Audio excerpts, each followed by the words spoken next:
नमस्कार दोस्तों, मैं तारा हाजिर हूँ कंत कहानी की नई कड़ी में। आज का कंत दो आस्थाएं श्री अमृतलाल नागर जी की रचना है। अमृतलाल नागर जी का जन्म 17 अगस्त 1916 को गोकुलपुरा, आगरा, उत्तर प्रदेश में एक गुज्जर परिवार में हुआ। आपके पिता का नाम राजाराम नागर था। आपके दादाजी शिवराम नागर 1895 से लखनऊ आकर बस गए थे। आपकी पढ़ाई हाई स्कूल तक ही हुई। फिर स्वाध्याय द्वारा साहित्य, इतिहास, पुराण, पुरातत्व व समाज शास्त्र का अध्ययन किया। पहले नौकरी, फिर स्वतंत्र लेखन, फिल्म लेखन का खासा काम किया। चकल्लस का संपादन भी किया। आकाशवाणी लखनऊ में ड्रामा प्रोड्यूसर भी रहे। महाकाल, भूख, बूंद और समुद्र, शतरंज के मोहरे, अमृत और विष, 7 घूंघट वाला मुखड़ा, मानस का हंस इनकी प्रमुख रचनाएं हैं। व्यंग और किस्सा गोई में भी इनका कोई सानी नहीं। अन्य पुरस्कारों के अलावा इन्हें प्रेमचंद पुरस्कार, साहित्य अकादमी पुरस्कार, भारत भारती सम्मान, हिंदी साहित्य सम्मेलन प्रयाग द्वारा साहित्य वाचस्पति उपाधि से भी विभूषित किया गया। तो सुनिए मेरी आवाज में ये अमर रचना का भाग 1, जो आज भी उतना ही प्रासंगिक है कि जब ये लिखा गया था। तो शुरू करती हूँ। दो आस्थाएं। अरे कहाँ हो इंदर की बहुरिया, कहते हुए आंगन पार कर पंडित देवधर की घरवाली सकरे अंधेरे टूटे हुए जीने की ओर बढ़ी। इंदर की बहू ऊपर कमरे में बैठी बच्चे का झबला सी रही थी। मशीन रोककर बोली, आओ बुआ जी, मैं यहाँ हूँ। कहते हुए वह उठकर कमरे के दरवाजे तक आई। घुटने पर हाथ टेक कर सीढ़ियां चढ़ते हुए पंडिताइन इस कदर हाँफ रही थी कि ऊपर आते ही जीने के बाहर की दीवार से पीठ टेक कर बैठ गई। इंदर की बहू आगे बढ़कर पल्ले को दोनों हाथों की चुटकियों से पकड़ 7 बार अपनी फुफिया सास के पैरों पड़ी।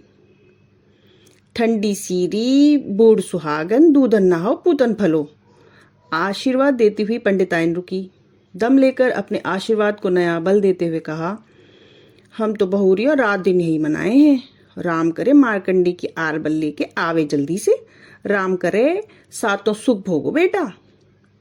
इंदर की बहू का मुख करुणा और श्रद्धा से भर उठा, पलकें नीची हो गई। फुफिया सास की बाह पकड़ते हुए उठाते हुए कहा, कमरे में चलो बुआ जी। चलो रानी, तनिक से ताय लिया तो सांस में सांस आई। अब हमसे चढ़ा उतरा नहीं जाए है बेटा, क्या करें।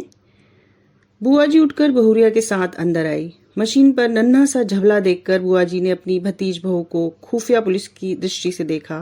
फिर पूछा, ये झबला? दूध वाली के बच्चे के लिए सी रही हूँ। 4 बिटियों के बाद अब के लड़का हुआ है। बड़ा शुभ समय है बेचारी के लिए।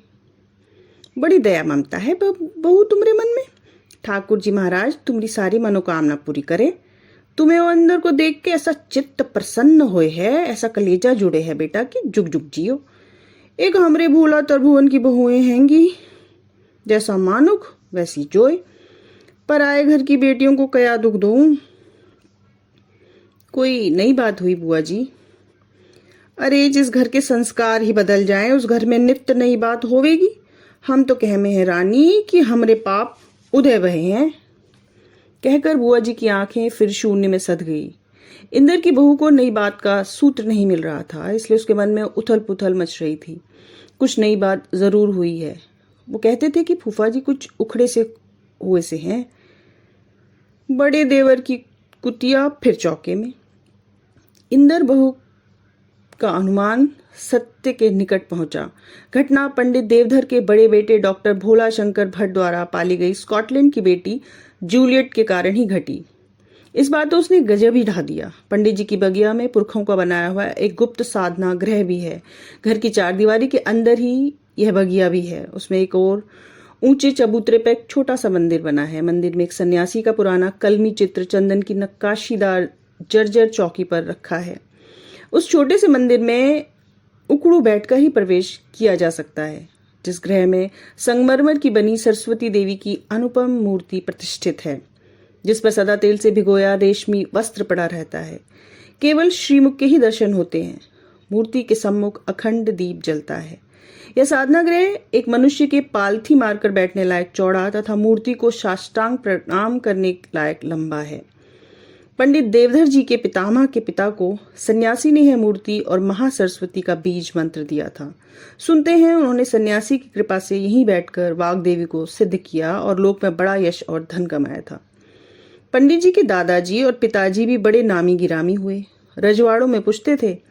पंडित देवधर जी को यद्यपि पुरखों का सिद्ध किया हुआ बीज मंत्र नहीं मिला, फिर भी उन्होंने अपने यजमानों से यथेष्ट पूजा और दक्षिणा प्राप्त की।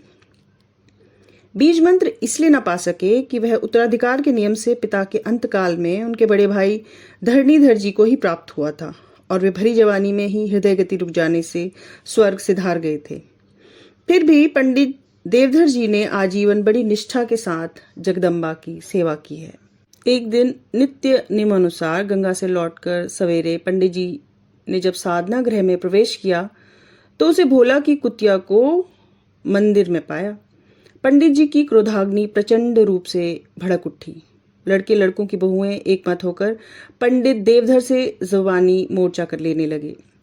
पंडित देवधर जी ने उस दिन घर में प्रवेश और अन्न जल ग्रहण न करने की प्रतिज्ञा ले रखी है। वे साधना गृह के पास कुएं वाले दालान में पड़े रहते हैं। आज 4 दिन से उन्होंने कुछ नहीं खाया। कहीं और बाजार में तो वे खाने पीने से रहे। शायद इंदर के घर भोजन करते हों। यही पूछने के लिए इंदर की बुआ इस समय यहाँ आई थी, परंतु उनकी भतीज बहू ने जब उनके यहाँ भोजन न करने की बात बताई तो सुनकर बुआ जी कुछ देर के लिए पत्थर हो गई। पति की 68 वर्ष की आयु, नित्य सवेरे 3 बजे उठ 2 मील पैदल चलकर गंगा जी जाना आना, अपना सारा कार्यक्रम निभाना, दोपहर के 12-1 बजे तक ब्रह्म यज्ञ, भागवत पाठ, सरस्वती कवच का जप आदि यथावत चल रहा है और उनके मुंह में अन्न का एक दाना भी नहीं पहुंचा। यह विचार बुआ जी को जड़ बना रहा था। ये तो सब बातें मुझे इतनी बखत तुमसे मालूम पड़ रही हैं बुआ जी। फूफा जी ने तो मेरी जान में अभी कुछ भी नहीं कहा। कहते तो मेरे सामने जिक्र आए बिना ना रहता। अरे तेरे फूफा जी ऋषि मुनि हैंगे बेटा, बस इन्हें क्रोध ना होता तो इनके ऐसा महात्मा नहीं था पृथ्वी पे। क्या करूं, अपना जो धर्म था निभा दिया। जैसा समय हो वैसा नेम साधना चाहिए। पेट के अंश से भला कोई कैसे जी सके है। फूफा जी आखिर कितने दिन बिना खाए चल सकेंगे, बुढ़ापे का शरीर है। वही तो मैं भी कहूँ बेटा, मगर इनकी जिद की अगाड़ी मेरी कहाँ चल पावे है। बहुत हुए है तो कोने में बैठ के रो लूँ हूँ। कहते कहते बुआ जी का गला भर आया। बोली, इनके सामने सबको रख के चली जाऊं तो मेरी गत सुधर जाए।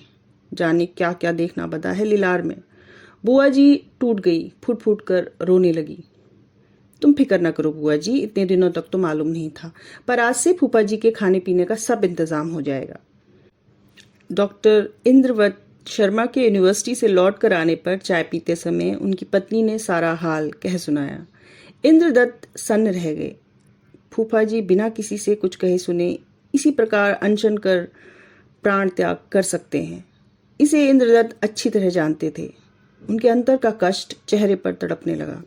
पति की व्यथा को गौर से देखकर पत्नी ने कहा, तुम आज उन्हें खाने के लिए रोक ही लेना, मैं बड़ी शुद्धताई से बनाऊंगी। प्रश्न ये है वे मानेंगे भी? उनका तो चंद्र टरे सूरज टरे वाला हिसाब है। तुम कहना तो सही, कहूंगा तो सही, पर मैं जानता हूं, लेकिन इस तरह वे चलेंगे कितने दिन। भोला का ऐसा हटना चाहिए। भोला क्या करे, कुतिया के पीछे पीछे घूमते फिरे, शौक है अपना और क्या। फूफा जी को भी इतना विरोध नहीं चेक करना चाहिए। फूफा जी का न्याय हम नहीं कर सकते। अभी मान लो तुम्हारे साथ ऐसी गुजरती, मैं निभा लेता। कहना आसान है, करना बड़ा मुश्किल है। फूफा जी तो चाहते हैं सबके सब पुराने जमाने के बने रहें। चोटी, जनेऊ, छूत छात, सिनेमा न जाओ, घूंघट काढ़ो, भला ये भी कोई मानेगा? मेरे ख्याल में फूफा जी इस पर कुछ ना कहें अच्छा तो नहीं लगता। ठीक है, तुम्हें भी मेरी बहुत सारी बातें अच्छी नहीं लगती।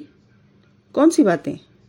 मैं शिकायत नहीं करता, उदाहरण दे रहा हूँ। ठीक ठीक एक मत में कोई 2 आदमी नहीं होते, होते भी हैं तो बहुत कम, पर इससे क्या लोगों में निभाव नहीं होता। भोला और उसकी देखा देखी त्रिभुवन में घमंड आ गया है। माँ बाप को ऐसे देखते हैं जैसे उनसे पैदा ही नहीं हुए हों। फूफा जी हठी और रूढ़ीपंथी हैं सही, पर एकदम अवज्ञा के योग्य नहीं। ये लोग उन्हें चिढ़ाने के लिए घर में प्याज, लहसुन, अंडा, मछली सब कुछ खाते हैं। फूफा जी ने अपना चौक का घर ही तो अलग किया, किसी से कुछ कहा सुना तो नहीं। स्वभाव से शांत और बोलने में हंसमुख इंद्रदत्त इस समय गुस्से में आ गए थे। फूफा जी के प्रति उसका सदा से आदर भाव था। लोग उनका आदर करते हैं। इधर महीनों से इंद्रदत्त के आग्रह पर पंडित देवधर जी प्रतिदिन शाम के समय 2-2.5 घंटे उनके घर बिताते हैं। कभी भागवत, कभी रामायण, कभी कोई पौराणिक उपाख्यान चल पड़ता है। पंडित जी अपनी तरह से कहते हैं, इंद्रदत्त उनके द्वारा प्राचीन समाज के क्रम विकास के चित्र देखता, उनसे अपने लिए नया रस पाता। कभी कभी बातों के रस में आकर अपने राजा, तालुकेदार, यजमानों के मजेदार किस्से सुनाते हैं। कभी उनके बचपन और जवानी की यादों तक से टकराती हुई पुरानी सामाजिक तस्वीरें, इन मोहल्लों की पुरानी झांकियां सामने आ जाती हैं। फूफा जी के अनुभवों से अपने लिए ज्ञान सूत्र बटोरते हुए उनके निकट संपर्क में आकर इंद्रदत्त को आदर के अलावा उनसे प्रेम भी हो गया है। इंद्रदत्त की पत्नी के मन में आदर भाव तो है, पर जब से वे बराबर आकर बैठने लगे हैं तब से उसे एक दबी ठंडी शिकायत भी है। पति के साथ घड़ी दो घड़ी बैठकर बातें करने, कैरम या चौसर खेलने या अपने पैतृक घर के संबंध में जो अब नई सिरे से बन रहा है, सलाह सूद करने का समय उसे नहीं मिल पाता। अपनी छोटी देवरानी त्रिभुवन की बहू से बड़ा नेह हेत होने के कारण उसकी बातों में विश्वास रखकर वह फूफा जी के पुरानेपन से किसी हद तक सहमत भी है। इसलिए जब इंद्रदत्त ने यह कहा कि घर में मांस मछली के प्रयोग के बाद फूफा जी ने अपना चौका अलग कर लिया मगर कुछ बोले नहीं, तो उनकी पत्नी से रहा नहीं गया। कहने लगी, तो उन लोगों से, अरे पोतियों तक से तो बोलते नहीं, फिर शिकायत किससे करेंगे? फूफा जी को पहचानने में बस यही तुम लोग गलती करते हो। उनका प्रेम गूंगा है। मैंने अनुभव से बात को समझा है।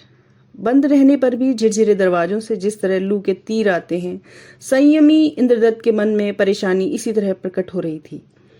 पत्नी ने पति के रुख पर रुख किया। तुरंत शांत और मृदु स्वर में कहा, मैं फूफा जी को पहचानती हूँ। उनके ऐसे विद्वान की कदर उस घर में नहीं। उनका प्रेम तुम जैसों से हो सकता है। तुम चिंता न करो, बरात आज पूरा हो जाएगा, मान जाएंगे। पत्नी के चेहरे पर उठी इंद्रदत्त की आंखों में शंका थी। उनका स्वर करुण था। प्रेम नेम बड़ा है। पति के दुख और चिंता को चतुराई के साथ पत्नी ने मीठे आश्वासन से हर लिया, परंतु फिर भी वह उन्हें चाय नाश्ता न करा सकी।